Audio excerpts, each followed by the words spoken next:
Indonesia pada masa demokrasi terpimpin 1999 sampai 1966.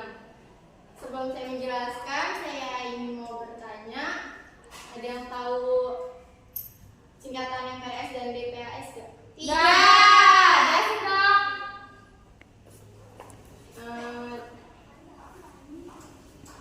Baik, di sini saya menjelaskan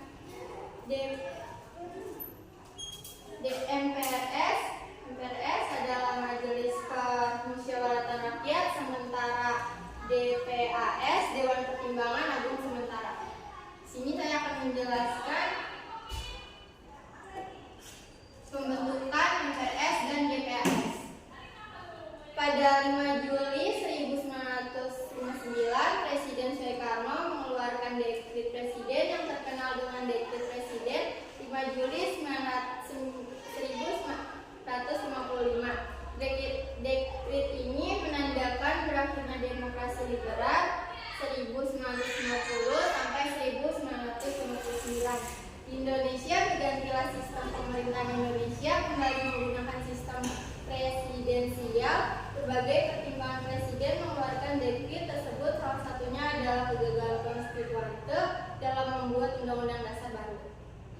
Selain pembubaran konstituante dan kembali berlakunya Undang-Undang 1945, salah satu isi dari Dekret Presiden 5 Juli 1959 adalah pembentukan lembaga negara, yakni MPRS dan DPAS.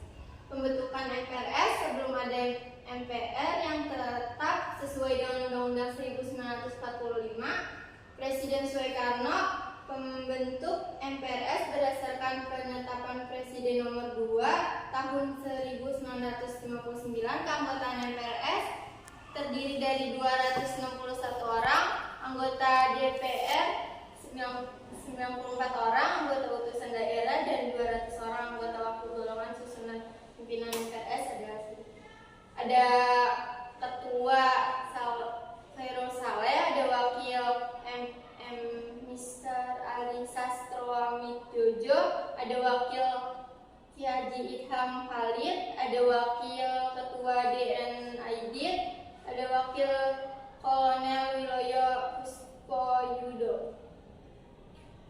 Syaratnya adalah untuk menjadi yang MPRS yaitu ada 3: setuju kembali ke Undang-Undang Dasar 1945, yang kedua setia kembali perjuangan Republik Indonesia, yang ketiga setuju kepada manifesto politik. Tugas MPRS adalah mengesahkan GBHN. Dalam sidangnya, MPRS sudah mengeluarkan beberapa kebijakan antara lain pembentukan DPAS dibentuk dengan berdasarkan menetapkan Presiden nomor 3 tahun 1959.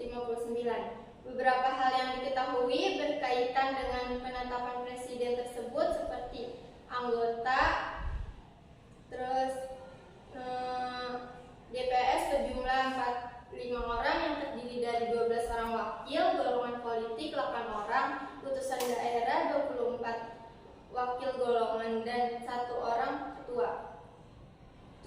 Yang tugas DPAS adalah memperjawabkan pemerintah. DPAS dipimpin oleh presiden sebagai ketua sebelum mengaku jabatan wakil ketua dan anggota.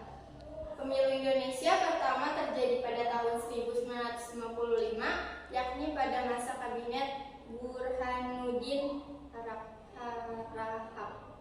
Pada saat itu pemilu tidak memiliki anggota MPR, melainkan memilih anggota DPR dan konstituante. Pada pidato proklamasi ke-14 tanggal 17 Agustus 1959, Presiden Soekarno yang berjudul Penemuan Kembali Revolusi Kita, yang kemudian dikenal dengan Manifesto Politik Manipol. Intisari dari Manipol adalah Undang-Undang 1945, Sosialisme,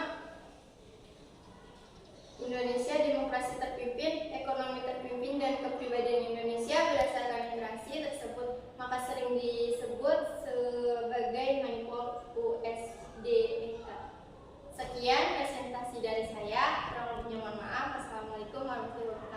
Boleh.